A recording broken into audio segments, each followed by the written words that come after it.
It's time to take command with former NFL tight end Logan Paulsen and former Commanders beat reporter Craig Hoffman. What's up? What's happening? Welcome in. Take command. That is Logan Paulsen. I am Craig Hoffman. What a game. What a freaking game, Logan. We did 3.5 hours of radio this morning leading into that 3.5 hour football game. And we could probably talking about it for 3.5 more hours if we didn't want our wives to divorce us. So we'll stick to just a half hour here as we wrap up this game. And what a game it was. Commanders 35, Broncos 33, a Hail Mary at the end, successful, a 2-point conversion. Don't look at Benjamin St. Houston where his other hand was. That was not, but ultimately a win for Washington that shows heart, grit, but also two words that keep coming to mind for me, Logan, are resilience and maturity. Mm-hmm. No, I totally agree. I think, someone said, I got a text from a buddy right after the game, and he was like, shout out to Doug, by the way.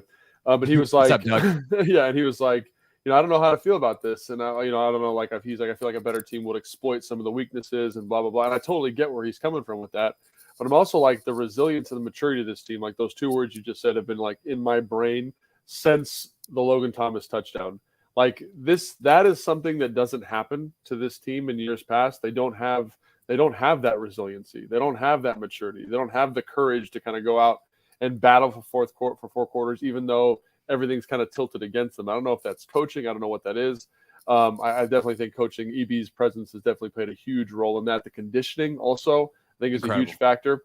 But yeah, I look at that and I say, I'm in total agreement with you. Like, this is something that is very unique. It feels very unique. And obviously it's 2 games, long season ahead. But I think this is a huge character kind of defining moment or establishing moment for this team. And it's something that, again, when I was playing, I didn't really feel it when I was here. And since covering the team, I didn't feel it. And this is going to be a big deal and something that pays dividends for them moving forward for sure. I think there's so many places you can point. You have to give credit to the head coach.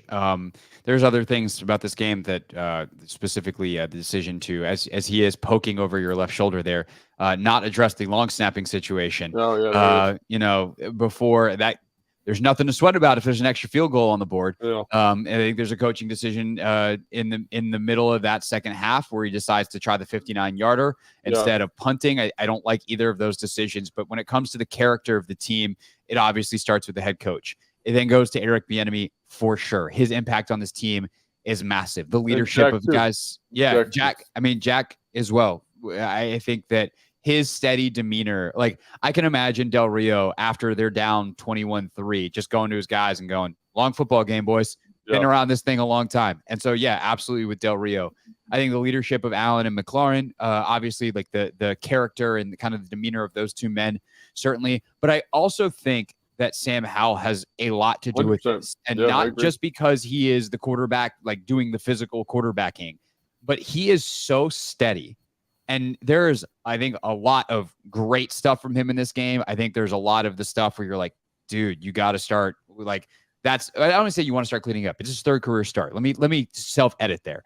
But like the stuff where you're like, that's young quarterback stuff. If he doesn't get better at that stuff, I don't know how long his career will be as a starter in the league. Some of the footwork and the timing and some of the things that get off kilter a little bit. But from a mentality and a demeanor standpoint, from a belief standpoint, I think he has a massive role to play in this.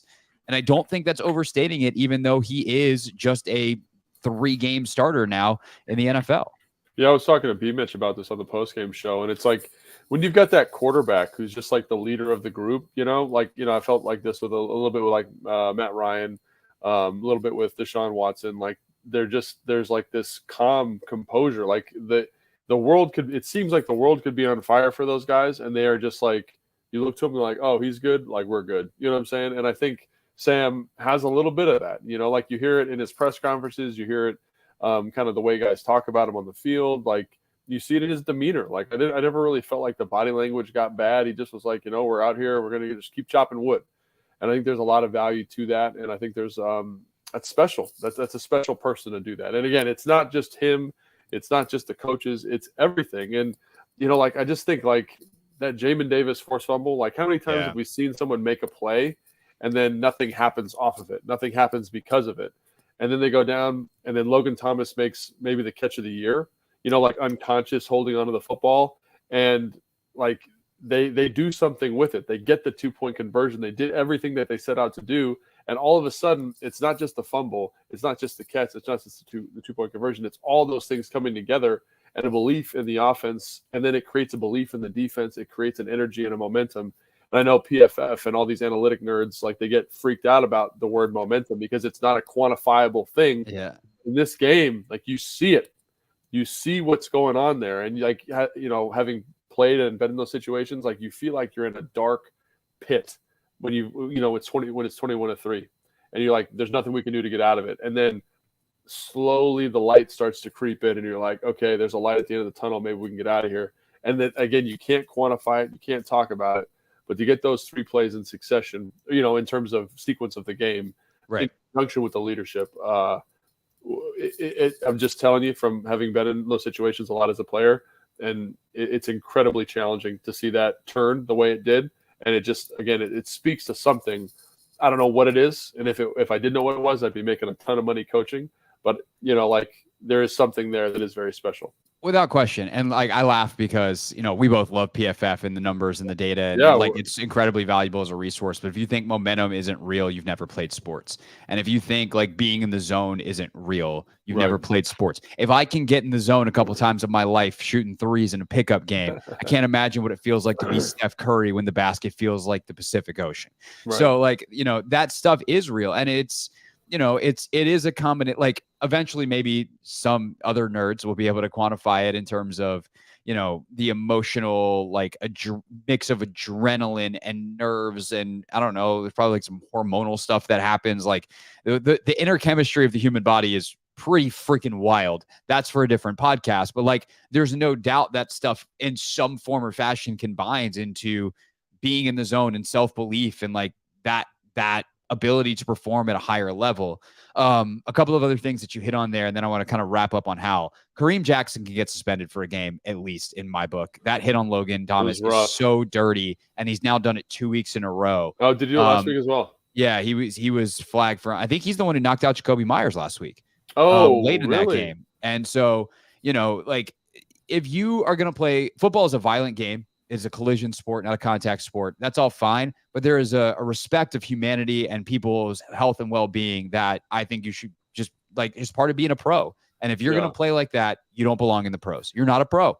And so suspend him. And so I'm like a little bit, old school blue collar, like, the targeting stuff. I think it's valuable. I think it's important. But that was beyond anything. That was just an unsafe play from start to finish. Like, I don't know. Like you might have closed. He's thinking, I got to separate man from ball. No, you don't. You lost the rep. You're separating man from consciousness. Don't do that. But also, like, your eyes are closed then, because if I'm trying to separate you from the ball, I'm trying to strike the football. I'm not trying to hit you with my shoulder pad and helmet. And like, while I'm turning, it was unsafe for him. It was unsafe for him. It was unsafe for Logan. And I agree with you. Like, and again, I'm a little bit. I'm always apologetic towards the defender in these situations. Most of the time, that felt different. You know what I mean? He launched. It was helmet. It was egregiously late. It was dirty. And for his own safety, man, he's going to hurt himself if he's not being careful there. So I agree with you. That was a pretty intense. I haven't seen a hit like that in a very long time. And so hopefully Logan Thomas is okay. It looks like he's okay. And I agree, like there needs to be some type of some punishment for that, I think. So yeah, without question. As for Howell himself, throws it 30 times in the first half. Yeah. That's nuts. Way more efficient, obviously, in the second. That tends to happen when you don't throw it 30 times. Yep. But you see some of the special arm talent. I think you do see of the hurried up, like he's patting the ball in the pocket. Like you made a great point throughout the week on the podcast. There's no progression. There's no footwork that calls for patting the ball twice in the pocket. Yeah. So you definitely saw, especially in the first half, some of that. But what do you make of his ability to just keep at it and make some of these big time major throws, including obviously the showcase is the touchdown to Terry? Yeah, man. I mean, like it's like we were talking about this on the pregame. When you and I've talked about this. Like he's learning the process, right? Like the more exposure he has to NFL defenses, the more he's going to understand like where the ball needs to go. Like I always think back to to Tom Brady, like the stories I've heard about Tom Brady, about him based on the coverage, kind of not predetermining, but having a notion of where the ball should go and how long it should take the ball to get there. And I think that is something that just comes with experience, like living to play another day, living to fight another down, and understanding when that clock goes off.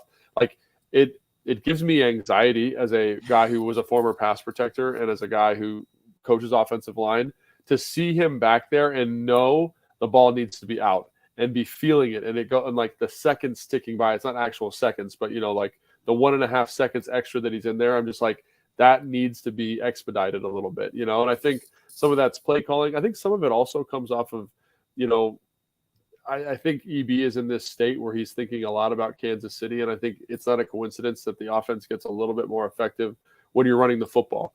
And I know there's a lot of people that from an analytics perspective would say you should never run the football because there's no added value. But my point here is that like, it just limits some of the big decisions for the quarterback, right? Especially when you're being semi-effective with it.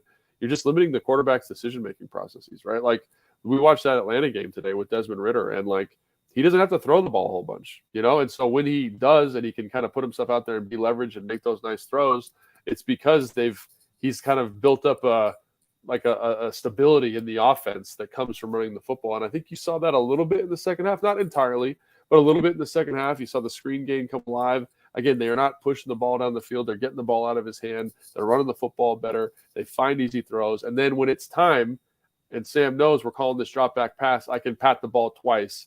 The defensive line's fatigued. They don't have their ears back the same way. And it just allows for a more effective, productive second half, I think. And, it'll be really, I think that's something I'm really excited to do is like watch the all 22 and be like, what is real and what's just my perception coming out of the game.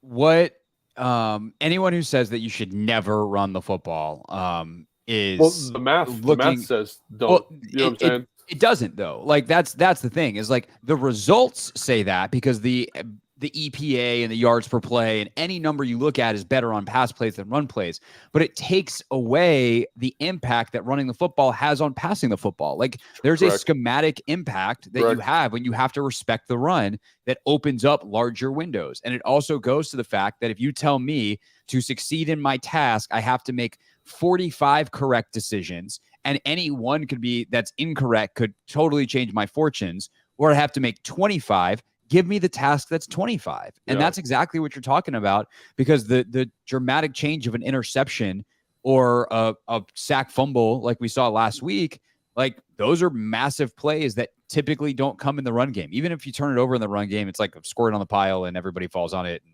the ball's dead where it is. And that sucks, but it happens less often than an interception. Like fumble percentages are lower than interception percentages. Sure. So there is a mitigation of risk and also making the job easier and allowing for mental clarity of the quarterback that comes with running the football. And it also, those numbers do not reflect something that you could talk about far better than me, but that offensive linemen prefer going forward compared to backwards. Like if you are an offensive lineman and you get to fire off the ball and hit someone, that's way better than getting back in your pass protection stance and having someone run into you. Especially if a guy's going to just bull rush you all game and run into your face. Like that doesn't sound very fun. So I think in the second half, you see that, and you see by the end of the game how worn down Denver is. You see Brian Robinson start to gash, and then you also get the efficacy of something like the screen game, like that screen to Gibson and the one to Robinson. There's two big ones in the game. Big one. Like those things get out because Denver doesn't know which way is up. They're run here, pass there. If we play up, they run it. We play back, they run it. If we play up, they throw it over our heads. Like EB got into a rhythm in this game, and considering they are literally childhood friends, that is no way to treat your friend the way EB has treated Vance Joseph over the years. And he had his number again today with Howell, and they put up 35. But a lot of that obviously does come. I mean, I think you made a great point. We were texting. It starts with a 2-minute. I mean, obviously it kind of starts with the Logan Thomas touchdown, but that 2-minute drive they put together at the end of the half, that honey hole shot to John Bates on the sideline. Crazy. What a throw. But really from that point on, Bieniemy was just in a rhythm, and it comes with that balance to keep Denver off balance, and it opens up the big stuff that results in pass plays having a better EPA than run game or your run plays by the end of it. Yeah, and it's interesting because I don't think the offense was poor to start. I think they moved the ball pretty effectively on the first two drives. They just didn't finish the way they needed to finish, which is which is tough because, like, I've been a part of offenses. I think the offense in 2010 and 2011 with Kyle at the helm here when I was in Washington was, I think, the most productive offense from a yardage standpoint, or top 4, but we were like 25th in points. So, obviously that dynamic changes from an offensive efficiency standpoint. And you saw that in the game. The other thing I'm really excited to go back and look at is, like, what kind of coverage structures Denver was playing, because it seemed like they were playing not man, but some softer coverage structures that were causing Sam to hold the football. And usually when you're doing that, you've got, like, a split safety look. You're playing Tampa 2. You're playing cover 3 with a lurk guy, and the coverage structures are clouding windows. And I kind of wonder if, like, when they start running the football, Vance Joseph says, "Shoot, we can't have them gashing us like this. Let's commit more resources to stopping the run, and let's get out of some of these better coverage personnels." And then that opens up some of the passing game. And I don't know. We won't know that for sure until we watch the All-22. But I do think that's another thing that could have potentially impacted the effectiveness of the offense in the second half. So, again, like, great performance by EB, in terms of calling and changing stuff. But I also, like, the whole group was incredibly resilient. The offensive line, man, faced a ton of adversity early. And they looked awesome in the second half of that game. And so kudos to that group, and B-Rob running the way he did, the screen. It was so nice to see Gibson catch that screen. Nick Gates getting out with the little bump, on the rat killer, they call those guys. So killing those rats, because, pursuit kills screens. And so preventing that was awesome. So, yeah, like, there's just so many positive elements coming out of that from an offensive perspective. And then, we'll probably talk about this in a minute, but to see them be supported by the defense was I mean, it really was such an impressive game to watch. And I can't remember, since I've been covering the team, so for like 3 years now, seeing a game ever like this, where there was so much adversity early, and then they were able to overcome it. I mean, how many times have we watched a game here and it just, they're down by 2 scores, and they're never really back into it? What was the other time? There's one, and Spiro mentioned it on the broadcast. It's the "You Like That" game. It's right. It's 2015 Tampa, yes. which was also, before it was the "You Like That" game, it was the Code Red game, because Gruden had said during the week it's Code Red. Yeah. And then they were down 24-3, I think. Like, it was bad. And, like, the last score before they turned it around was like a Cousins sack fumble return for touchdown. Wow. And I remember being in the press box writing my post-game column about how not just the game was over, but the season was over. And, like, Gruden was going to get fired. And then they won because Jordan Reed lost his mind. And also Tampa lost their minds because they just stopped covering him.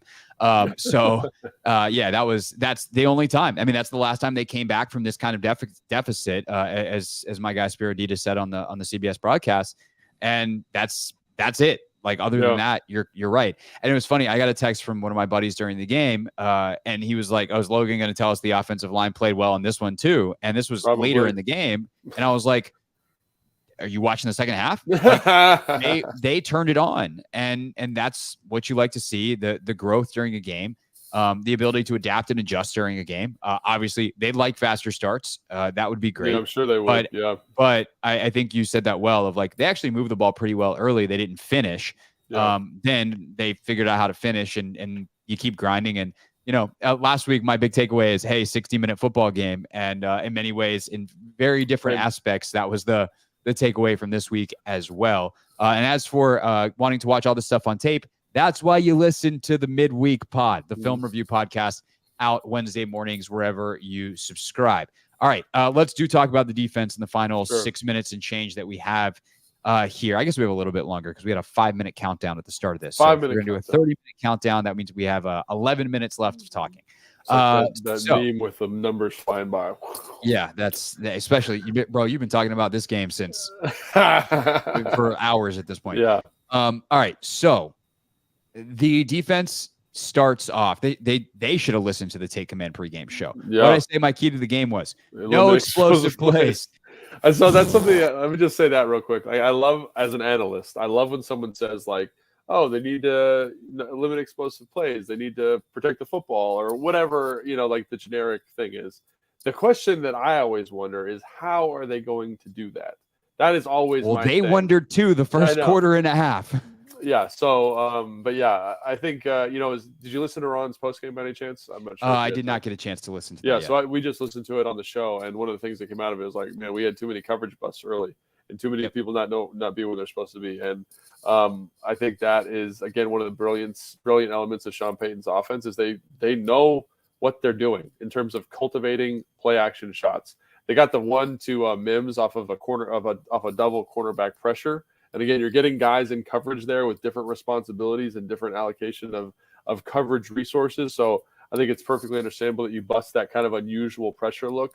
But kudos to them too, man. Like everyone's talking about the adversity the offense faced. Like, way to settle in Daron Payne and just be like, we're done with this nonsense. Here's 3 consecutive baller plays. Yeah, that's the start of the second half. Let's quickly talk about that first half though, and some of the things that go wrong. It's funny because somewhere Scott Turner is sitting at home mumbling under his breath, I thought this is why I like mesh so much.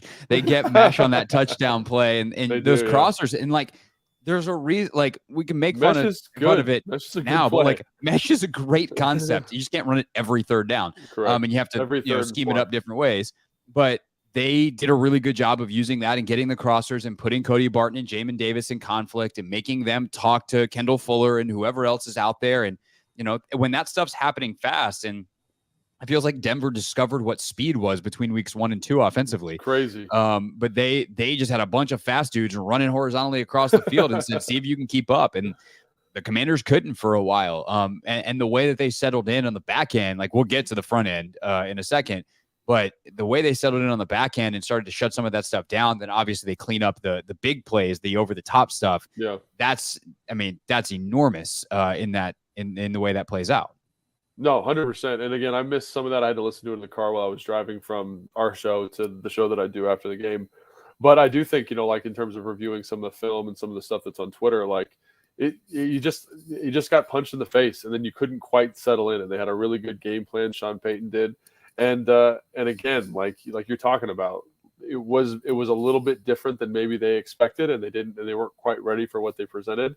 But they were able to settle in and do a much better job in the second half. And I do think it's very closely correlated to how the defensive line played, because early on I felt like the defensive line was a little quiet. They weren't quite in a rhythm. They didn't really quite have a feel. There was all this play action and boots and rushing attack, and it kind of unsettled them. And that's what we, and in the pregame show and in the week, that's what we talked about. But I think once the D-line kind of got a feel for what was going on, that was to me maybe the biggest factor in terms of settling everything down for the Broncos offense. It was just like, oh, well, we kind of have a feel for these blocks. We have a feel for the personnel that's out there. Now we know how to win, and we're just going to win, and good luck trying to beat that group when they're on a roll. A couple of really good calls from Jack Del Rio, and that starts with the second half, the beginning of the second half. They're in, I think, for all 3 of that plays of that first series. I know for the first 2, I meant to go back and check the third down. I think they're in Cinco. Sure. And they get those isolated one-on-ones, and Daron Payne just absolutely murders the guard in front of him. Yeah. 3 plays in a row. Goodbye, good night, see you later. And they're off the field. And, they got a great ET stunt, with Montez Sweat and Daron, where Sweat is great in the pressure and Payne gets his hand up and bats the ball down. Like, it was great. It was great to see. And again, like 2 weeks in a row now, the defensive line basically says, like, yeah, we're done with this. We're going to put our stamp on the game in the third quarter of a football game. And then that switches the momentum and the dynamic completely. So, right. And that's what I was going to say is the defensive line sets the tone. Well, and the tone that they set in the first quarter was get your ass kicked. Denver just marched down the field, including a ton of yardage on the ground in that first drive and just absolutely tore them to shreds. And you're like, there's no resistance here. You even make it hard. And then second half, we've now set the tone. The tone is now we kick your ass. And Daron Payne was lead ass kicker. But also there was a key third down, I think, later in the game where they call it's the one where Chase gets the sack chasing down in the red zone from behind. Yep. On Wilson. That's on a zone blitz. And again, creating a one-on-one, he drops Montez out. Barton winds up coming. Yes, that's right. That's right. And Payne winds up on McGlinchey, and McGlinchey's he's like, what are you doing here? I know. Where's the dude to my outs? He was all turned around, and Payne's had a able bad to get game. right up the field. He had a rough game, especially blocking down on the slide protection on Daron. Daron was like, oh, you're not, you see me? Well, you don't see me now. Let me get a nice pressure here real quick. So, yeah, I think, again, and Jack didn't do anything crazy, but what we talked about on the pregame show, if you just do enough to keep guys unsettled and make the quarterback hold the ball, you got enough good rushers out there that they're going to make something happen for you. And, you mentioned Chase, man. Like, I was so happy to see him back out there and perform at a very high level. Like, he got better and better as the game went. And more confident. And there was a couple times I was talking to B. Mitch while we were watching the game, and, he's high with his rush. I'm like, oh, man, that's old Chase. And then, like, the very next play, he's like, nope, we are crazy tight here. We're collapsing this down. Like, game over. You know what I'm saying? Like, it was just nice there to was see him there was be more a sequence towards the end of that game where he goes way high, and it's like Russ gets out, and I literally tweeted about it. So I could go back and like check the timestamp, but he goes high, and you're like, dude, come on. Don't do that, yeah. And then the next play, he goes right back inside, and he and John play a game up front. Chase loops inside, and Russ is like, well, got him again. And he doesn't realize that Allen's outside. Yeah. And John had looped back around. Russ realizes he has nowhere to go, and he goes right into, and that might have been the one where Chase and Montez wind up getting the half sack apiece. Yeah. Mm-hmm. And it's like, oh, okay. Well, if these guys can figure out how to rush together, and we talked about that in the pregame, how Payne and Allen love rushing next to Sweat because they can trust him to like cover. Like, hey, if I get washed inside, like you're going to go outside. Like, we can play these games. We can stunt, we can twist, we can do all this stuff. And it took them about 2.5 quarters to figure out how to do it with Chase Young in a game. And if that's how they're going to rush as a foursome, good night NFL. Like, they're not going to give up 30 points in any more games this year if they can rush like that for 4 quarters. I'm not saying that's going to happen. Josh Allen could very well put up 40 points on them next week. But if they can maintain that level, that's a different story. Well, and even like, you mentioned the foursome. Like, I mean, James has a sack, Casey has a sack, like Abdullah Anderson has at least 2 pressures. You know what I mean? Like that. Also had a ball hit him in the belly. I know, I saw that. But all those guys working together, like, it's not just the 4. It's like the depth pieces are playing well too. And then, like, even to your point, like there was one, Chase goes high, he's way too deep. Russell scrambles. Next play, Chase compresses the pocket, and John does a great job of compressing. And there's nowhere for anyone to go. Russ tries to escape to his right. Chase runs him down and gets that shoestring tackle. So, yeah, man, it was just I don't know. It was just great to see that group kind of come to life and play with a great physicality, play with a great intensity. And I've talked about this with you a ton. I've talked about it on the show. Just them asserting a certain level of dominance and control is something that I think is slowly ratcheting this group into one of those groups that is the best in the NFL.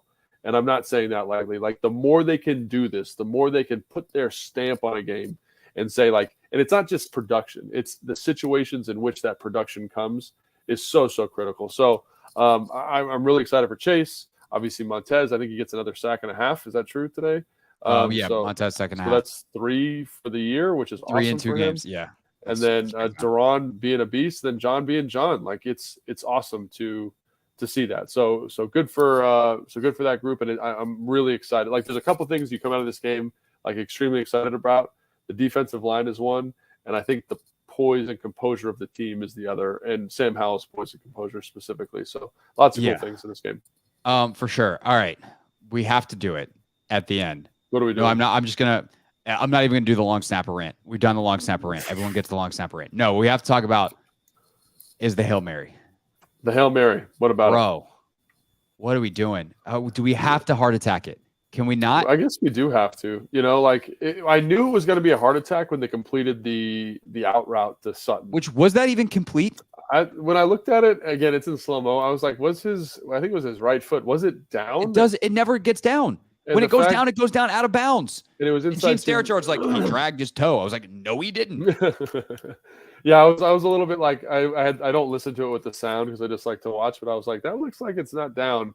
And I guess it's reviewed automatically within 2 minutes, right? Did they review it? Theoretically, it sure showed a lot of replays. I don't know if they ever actually looked at it. Sure. Yeah. So that was when they completed that. I was like, this is going to be spicy here for the last play, like, because it's so much closer. You can make that throw, and then I think you get Forbes jumping up for the football. It's like, bro, like, I know you want to get a pick, just knock that sucker down. It goes through it, like bounces off someone's head. Cam Crow's trying to punch it out. He punches it right to the guy standing in the back of the end zone. Like, there's a reason, and we used to do this thing every Saturday walkthrough. They would do a Hail Mary, and the scout team would run down there and they'd fake a Hail Mary. And it used to drive me absolutely insane when the defensive back would jump up, even in the walkthrough, for an interception. I think it comes from when Mike Shanahan was here and Kyle was here. Because if the defensive back jumped up for the interception, they would do it again and again and again until he knocked it down. So some dude would think it's cool to get an interception to kind of start running back. They were like, no, we're going to do that again. You knock these down. You don't knock them up. You don't go for the interception. Knock them to the ground. And that has just been so ingrained in my mind that every team I went to when they didn't do that, I was like, this is terrible. They're not practicing this correctly. And this is the exact reason why you don't do that.